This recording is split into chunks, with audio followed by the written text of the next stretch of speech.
அஸ்ஸலாமு அலைக்கும் வரஹ்மத்துல்லாஹி வபரகாத்துஹு. உங்கள் மீது இறைவனின் சாந்தி சமாதானம் உண்டாகட்டும். அல்ஹம்துலில்லாஹ். என்னை நான் திரும்பி பார்க்கிறேங்கிற அந்த புக்கை நம்முடைய கோயம்புத்தூர் அஹ்மத் சார் திருக்குறளுடைய முழு அப்படியே பிரதியை அப்படியே மனப்பாடம் பண்ணி இன்னைக்கு நம்முடைய போன முதல்வருடைய கையால் திருவள்ளுவருடைய அவார்டு வாங்கினேன். பெரிய ஒரு மனிதர் என்னுடைய வாழ்க்கை சரிதத்தை இந்த புக்கு மூலமாக எடுத்து காட்டியிருக்காங்க. எங்களுக்கு சொன்னாங்க, நான் நம்பவே இல்லை. உங்களுக்கு டைம்னா இருக்கான்னு கேட்டேன். கண்டிப்பாக செய்கிறேன்னு சொன்னாங்க. உண்மையிலே இதுக்கு ஒரு 6 மாதம் ரொம்ப கஷ்டப்பட்டு இதை கலெக்ஷன் பண்ணி ரொம்ப என்னுடைய அப்படி ஃபுல் பயட்டோட எடுத்துருக்காப்புல.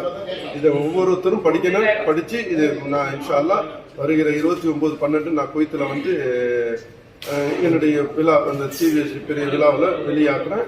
அப்போ எல்லாருக்கும் இது கிடைக்கும். இப்போ எல்லாரும் படிங்க. படிச்சுட்டு இதில் என்னையோட அவங்களுக்கு நீங்கள் நன்றி சொல்லணும். ரொம்ப நன்றி. அஸ்ஸலாமு அலைக்கும்.